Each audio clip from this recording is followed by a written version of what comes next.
Hey guys, मैं सचिन निगम और आज की इस वीडियो में हम बात करने वाले हैं डेयरडेविल बॉर्न अगेन के सीजन 2 के ट्रेलर का और उसका हम ब्रेक डाउन करने वाले हैं।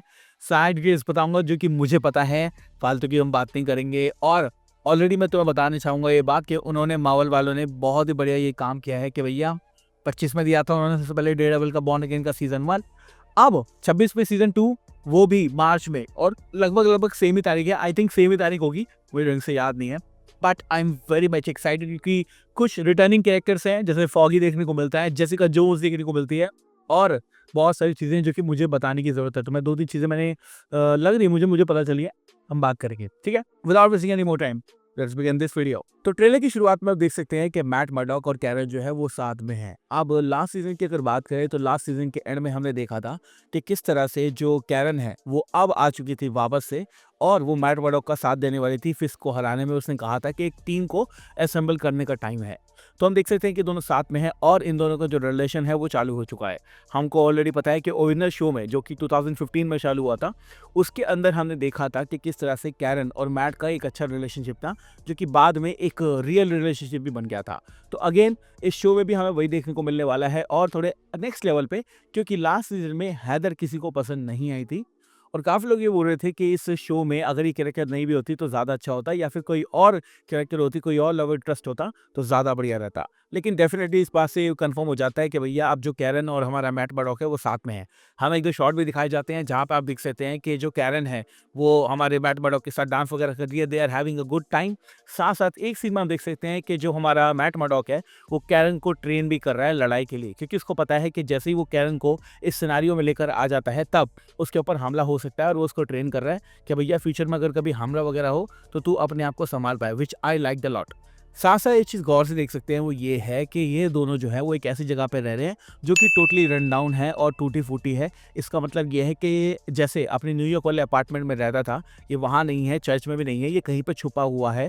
और ऑब्वियसली हमें पता है कि सीजन 1 में पनिशर भी छुपा हुआ था, तो डेफिनेटली अब सीजन 2 में, क्योंकि उसको पता है कि अब फिस्क वाले जो लोग हैं, यानी जो एंटी विजिलेंटी टास्क फोर्स के लोग हैं, वो मेरे पीछे आ सकते हैं। तो अब जो मैट मर्डॉक है वो भी छुप के काम कर रहा है। सो हाँ, इन दोनों का रिलेशन मस्त होगा, और ये बात भी एस्टैब्लिश हो चुकी है कि मैट मर्डॉक छुप के काम कर रहा है और अंडरग्राउंड है।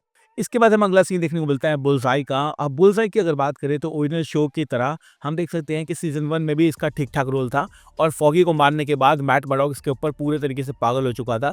और हमें पता है कि सीजन 1 के एंड में जो बुल्सआई है वो मरा नहीं था, और ऑब्वियसली अब सीजन 2 में हम देख सकते हैं कि वो वापस से आ चुका है।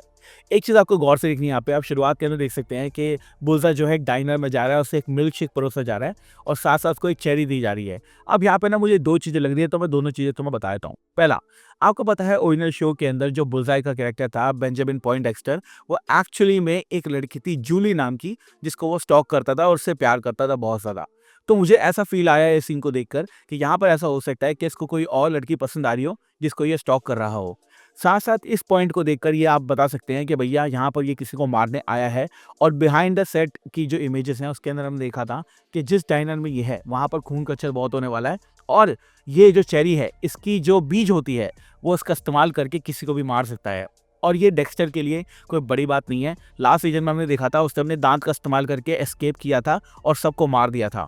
तो चेरी का जो बीज होता है उसका इस्तेमाल करके भी वो बहुत कुछ कर सकता है। He is a known assassin. तो हाँ, मुझे बहुत बढ़िया लगा कि ही इज़ बैक। अच्छा, इस ट्रेलर में अगर हम बात करें फिस्क की, तो हम देख सकते हैं कि फिस्क जो है वो बहुत ज़्यादा खुश है। ऑब्वियसली लास्ट सीजन में मैट को गोली लग गई थी, फिस्क बच गया था, और यहाँ पे आप देख सकते हैं कि 2-3 चीज़ें हमें दिखाई जाती हैं। पहला, जो फिस्क है वो हाई सोसाइटी के अंदर है, मस्त अपना ज़िंदगी जी रहा है मेयर के रूप में। उसकी वाइफ है उसके साथ में वेनेसा, और काफ़ी हाई सोसाइटी के अंदर वो घूम फिर रहा है। हम देख सकते हैं ये बिल्कुल कॉन्ट्रास्ट है मैट मर्डॉक की तरह, क्योंकि मैट मर्डॉक तो छुपा हुआ है, एकदम टूटे-फूटे घरों में रह रहा है छुप-छुप के, ताकि कोई पकड़ ना ले। और वहाँ पर फिस्क की अगर बात करें तो फिस्क बड़ी-बड़ी आलीशान पार्टी के अंदर हमें देखने को मिल रहा है। लास्ट सीजन में भी हमने देखा था कि जो फिस्क है वो ऊपर से मैट मर्डॉक को देखता है, और मैट मर्डॉक जो है वो नीचे है। तो काफ़ी अच्छा इन्होंने सिम्बलाइज़ किया है कि भैया दोनों की जो ज़िंदगी है, दोनों की जो लाइफ़ है वो टोटली अपार्ट है, टोटली डिफरेंट है। एक सीन हमें देखने को मिलता है जहाँ पर हम देख सकते हैं कि एक मास्क पहने हुए व्हाइट सूट में एक बंदा है, जहाँ पर लिखा है मेयर किंगपिन। अब अगर बात करें इस सीन की, तो इस सीन को देखने के बाद मुझे याद आता है मैक्स हेडरूम का इंसिडेंट, जो कि बहुत पहले हुआ था।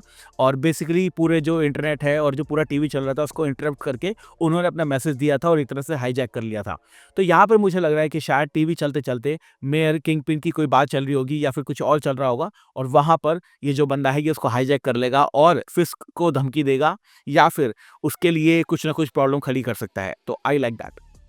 अच्छा, शुरुआत के दौरान तुम्हें 1-2 सीन देखने को मिलेंगे जहाँ पे एंटी विजिलेंटी टास्क फोर्स के पुलिस वाले हैं, काफ़ी ज़्यादा लोग हैं, हँस रहे हैं, खेल रहे हैं। तो मुझे लगता है कि ये जो सीन्स हैं ये सारे के सारे टीवी शो से लिए गए हैं, जो कि फिस्क और उसकी जो कैबिनेट है वो प्रोड्यूस कर रही है लोगों को बताने के लिए कि हम आपकी रक्षा कर रहे हैं।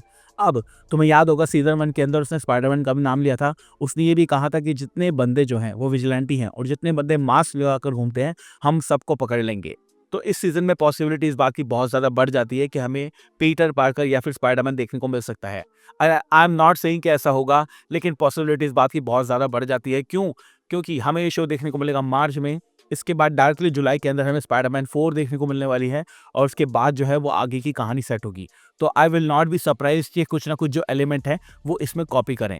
अब मैं ये बोल के चल रहा हूँ, ये मान के चल रहा हूँ कि भैया इस शो के अंदर हमें पनिशर शायद देखने को ना मिले, लेकिन कोई ना कोई ऐसी ऑर्गेनाइजेशन, कोई ना कोई ऐसा बंदा ज़रूर हमें देखने को मिलेगा जिसका रोल जो है वो स्पाइडरमैन ब्रांड न्यू डे में भी होने वाला है। तो कहीं ना कहीं ये तीनों कहानी जो है वो कनेक्टेड ही होने वाली है, नो डाउट अबाउट दैट। अच्छा, एक सीन में हम देख सकते हैं कि कैरन और जो हमारा डेयरडेविल है वो डांस कर रहे हैं और तुरंत जो है डेयरडेविल को कान में कुछ सुनाई देता है, झटका लगता है और वो एक तरह से मूर्छित होने लग जाता है, बेहोश होने लग जाता है। हम देख सकते हैं कि इस चीज़ से कैरन को कोई फ़र्क नहीं पड़ रहा और ये काफ़ी ज़्यादा इंपॉर्टेंट पॉइंट मुझे लगा, जिसके बारे में हम अभी डिस्कस करेंगे। लेकिन इस चीज़ को तुम्हें ध्यान रखना है कि कुछ ना कुछ तो बात है जो कि मैट को प्रभावित कर दिया लेकिन कैरन को नहीं। मैं बताऊँगा ये क्या चीज़ है। ठीक है, आगे चलते हैं। उसके बाद हमें देखने को मिलता है return of Jessica Jones, which I absolutely love, क्योंकि जेसिका जोन्स का जो कैरेक्टर है सीज़न 1 में जब आया था ओरिजिनली ये शो, बहुत ही बढ़िया था, कैरेक्टर बहुत ही अच्छी थी, एपिसोड्स बहुत अच्छे थे, कहानी बहुत मस्त थी।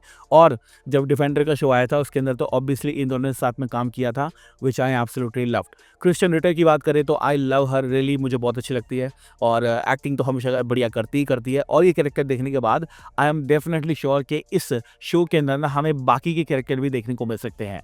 लास्ट सीजन के अंदर ये चीज़ ऑलरेडी कंफर्म थी कि डेयरडेविल ने सोचा था कि भैया एक टास्क फोर्स बनानी पड़ेगी मेरे को खुद की, ताकि मैं फिस्क को हरा सकूं। और यहाँ पर जेसिका जोन्स जो है वो ऑब्वियसली उसका पार्ट बनने वाली है। अब हो सकता है इसके अंदर हमें ल्यूक केज देखने को मिले या आयरन फिस्ट देखने को मिले, लेकिन मैं मान के चल रहा हूँ कि आयरन फिस्ट को हटा दें तो ल्यूक केज तो कहीं ना कहीं इस शो के अंदर हो सकता है। 80% मुझे इस बात पे बिलीव है। जेसिका जोन्स को देखने के बाद में हम देख सकते हैं जेसिका जोन्स आती है, उसकी हेल्प करती है और बोलती है भाई मैं तुझे उठाऊंगी नहीं, चलना है तो चल ले। और उसके बाद हम देखते हैं 2 सीन हमें देखने को मिलते हैं जहाँ पर वो दोनों जो हैं वो साथ में फाइट कर रहे हैं, विच आई लव। उसके बाद हमें 1-2 सीन दिखाए जाते हैं जहाँ पर हम किंग पिन को देख सकते हैं जो कि किसी से फाइट कर रहा है। अब ये फाइट जो है वो फाइट नहीं होने वाली है। I think it's going to be basically a charity event, जहाँ पर मेयर जो है वो किसी से फाइट करता है। ये चीज़ें अमेरिका में बहुत होती हैं भाई, कोई बड़ी बात नहीं है। तो मुझे लगता है कि ये यही है। लेकिन जो उसका राइवल है वो उसका पॉलिटिकल राइवल हो सकता है और इसलिए जो है फिस्क जो है वो उसको कुत्ते की तरह मार रहा है। और हमने देखा था लास्ट सीजन में उसने वन ऑफ द ब्रूटलिस्ट काम किया था और इस सीजन में भी मुझे पूरी उम्मीद है कि फिस्क जो है वो पूरे तरीके से ब्रूटल होने वाला है और वो किसी को छोड़ेगा नहीं। उसके बाद हमें 1-2 सीन दिखाए जाते हैं जहाँ पे आप देख सकते हैं कि डेयरडेविल ने अपना नया वाला सूट पहन रखा है, ब्लैक सूट, जो कि डेफिनेटली बहुत ही मस्त लग रहा है। अब ट्रेलर को जब एंड आप करोगे तो एंड करते वक्त आप देख सकते हैं कि डेयरडेविल का जो लोगो है वो रेड है और रेड से फिर बत्तियां बुझती हैं और वो ब्लैक हो जाता है, जो कि सिंबलाइज करता है कि भैया डेयरडेविल रेड सूट पहनता था, अब वो ब्लैक सूट पहन रहा है। क्योंकि ब्लैक सूट रात में दिखता नहीं है तो वो मोर स्ट्रेल्थ वाला काम कर सकता है, छुप कर हमला कर सकता है, जिसकी इसको ज़रूरत भी है। क्योंकि दिन दहाड़ अगर वो निकलेगा तो जो एंटी विजिलेंटी टास्क फोर्स है वो उसको पकड़ लेगी, इसलिए डेयरडेविल के पास ये नया सूट है, विच आई एब्सोल्युटली लव। 1-2 सीन और हमें देखने को मिलते हैं जिसमें हेदर देखने को मिल रही है जो कि जेल के अंदर है, किसी को इंटरव्यू वगैरह कर रही है या फिर किसी की काउंसलिंग कर रही है। I really don't like this character, ज़्यादा मुझे कुछ कहना नहीं है। 1-2 शॉट हमें देखने को मिलते हैं पॉइंटमेंट डेक्स्टर के और या 2-3 शॉट हमें देखने को मिलते हैं एक बढ़िया कैरेक्टर के जिसका नाम है फॉगी। जी हाँ, फॉगी हमें वापस से देखने को मिलता है, बट आप गौर से देख सकते हैं कि उसकी दाढ़ी नहीं है। इसका मतलब ये है कि ये जो सीन है ये पास्ट में सेट है, यानी कि एक फ्लैशबैक है। और मैं ये कहना चाहता हूँ कि जो एल्डन हेंसन है वो बहुत ही बढ़िया एक्टर हैं। मुझे लगता है कि उनके अंदर काफ़ी ज़्यादा पोटेंशियल है इस शो को कंटिन्यू करने का। अगर मार्वल चाहे तो वो फेक आउट वाली स्टोरी ला सकता है जहाँ पर फॉगी मरा नहीं था, बट आई थिंक इस शो की कॉन्टिन्यूटी के अंदर फॉगी जो है वो मर चुका है। लेकिन मैं ये चाहूँगा कि वो वापस आए आने वाले शोज़ में या फिर आने वाले सीज़न के अंदर भी वापस हमें देखने को मिले, चाहे फ्लैशबैक ही सही, लेकिन इन दोनों का डायनामिक जहाँ पर मैट और फॉगी साथ में देखने को मिलते हैं, आई रियली लाइक, मुझे बहुत अच्छा लगता है, तो उसका हमें एक सीन देखने को मिलता है। अच्छा, 2 सीन इसमें मुझे लगे इम्पोर्टेंट है, इसके बारे में बात करनी चाहिए। एक सीन में हम देख सकते हैं कि काफ़ी सारे प्रोटेस्टर्स हैं, जो कि प्रोटेस्ट कर रहे हैं और वहाँ पर सीढ़ियाँ हैं, सीढ़ी के ऊपर फूल वगैरह रखे हैं। इसका मतलब ये है कि कोई ना कोई यहाँ पे मर चुका है। अब जब फिस्क ने ये अनाउंस किया था कि जो उसकी टास्क फोर्स है वो विजिलेंटिस को मारेगी, तब शायद लोग सपोर्टिव होंगे। लेकिन मुझे लगता है कि यहाँ पर कोई नॉर्मल जो सिविलियन है वो मर चुका है और इसलिए लोगों को ये समझ में आ रहा है कि ये जो टास्क फोर्स है ये विजिलेंटिस को नहीं मार रही, ये विजिलेंटिस को मारने के लिए किसी को भी मार देगी और इसलिए जो लोग हैं वो प्रोटेस्ट करना शुरू कर चुके हैं। अब वो अमेरिका है भाई, वहाँ पे प्रोटेस्ट होता है तो लोग एक्चुअली में सुने जाते हैं और हाँ, सरकारें गंदी वहाँ की भी है, सरकारें गंदी हर जगह की होती हैं, बट लोगों को सुनना इज़ वेरी इंपॉर्टेंट। और अगर यही चलता रहा, लोग उसके खिलाफ भड़कते रहे, तो जो विल्सन फिस्क है वो सीज़न 3 में डीथ्रोन हो सकता है। और इसको डीथ्रोन करने के लिए एक कैरेक्टर हमें देखने को मिलता है जो कि है मैथ्यू लिलार्ड का कैरेक्टर। ये कैरेक्टर कौन है, वी हैव नो आइडिया। क्या ये पॉलिटिकली राइवल है फिस्क का, नहीं पता। क्या ये पुलिस में है, नहीं पता। लेकिन एक चीज़ तो मुझे डेफिनेटली पता है कि Matthew Lillard is a great actor और स्कूबी-डू भी होता साथ में तो मज़ा आ जाता है, because you know him as somebody else but I know him as Shaggy. इसके बाद 1-2 शॉट और हैं, छोटे-मोटे शॉट है, ज़्यादा इंपॉर्टेंट नहीं है। लेकिन मैंने तुम्हें बताया था कि शुरुआत के अंदर जो डेयरडेविल है वो कैरन के साथ जब डांस कर रहा होता है तब उसके ऊपर कोई हमला होता है और सिर्फ़ उसी को सुनाई देता है। तो लास्ट के कुछ सीन में हम देख सकते हैं कि जो पुलिस वाले हैं वो डेयरडेविल के ऊपर हमला कर रहे हैं और डेयरडेविल जो है वो गन पकड़ लेता है और जो रोशनी है वो पुलिस वालों की तरफ करता है। अब यहाँ पर मुझे लग रहा है कि पुलिस वालों को माइंड वॉश किया गया है किसी वेपन का इस्तेमाल करके और सेम वेपन से डेयरडेविल के ऊपर हमला किया गया था ट्रेलर की शुरुआत में। इसलिए कैरन को कोई फ़र्क नहीं पड़ा था। मुझे लगता है कि जो हमारा मैट मर्डॉक है उसकी हियरिंग जो है वो लोकल इंसानों से, नॉर्मल बंदों से ज़्यादा अच्छी है। तो इसलिए जो अल्ट्रासोनिक या फिर लो वाइब्रेशन की जो फ्रीक्वेंसीज़ होती हैं वो उसको सुनाई देती हैं और इसलिए जब हमला किया गया था तो कैरन को कुछ नहीं हुआ और मैट मर्डॉक को सब कुछ हुआ। सेम तरीके की टेक्नोलॉजी का इस्तेमाल करके जो टास्क फोर्स के पुलिस वाले हैं, जो मारना नहीं चाहते, वो टेक्नोलॉजी का इस्तेमाल करके उनको मारने पर मजबूर किया जा सकता है और इसलिए जब मैट मर्डॉक जो है वो ये फ्लैश लाइट उनकी आँखों की तरफ करता है, तब पुलिस वाले जो हैं वो रुक जाते हैं। और यहाँ पर मैट जो है वो समझ जाता है कि ये जो टेक्नोलॉजी है इसको रोका जा सकता है, ये मुझे लग रहा है।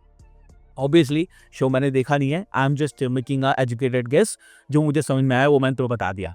और यहाँ पर जो है वो ट्रेलर जो है वो खत्म हो जाता है। I am absolutely loving season 1 और मुझे लगता है कि सीज़न 2 में बहुत बढ़िया होने वाला है। सीज़न 1 में बहुत प्रॉब्लम्स थी, वी एवरीबॉडी नोज़ दैट कि भैया बहुत प्रॉब्लम्स थी, ये होने वाला था, वो होने वाला था, बहुत बार लिखा गया, बहुत बार काटा गया।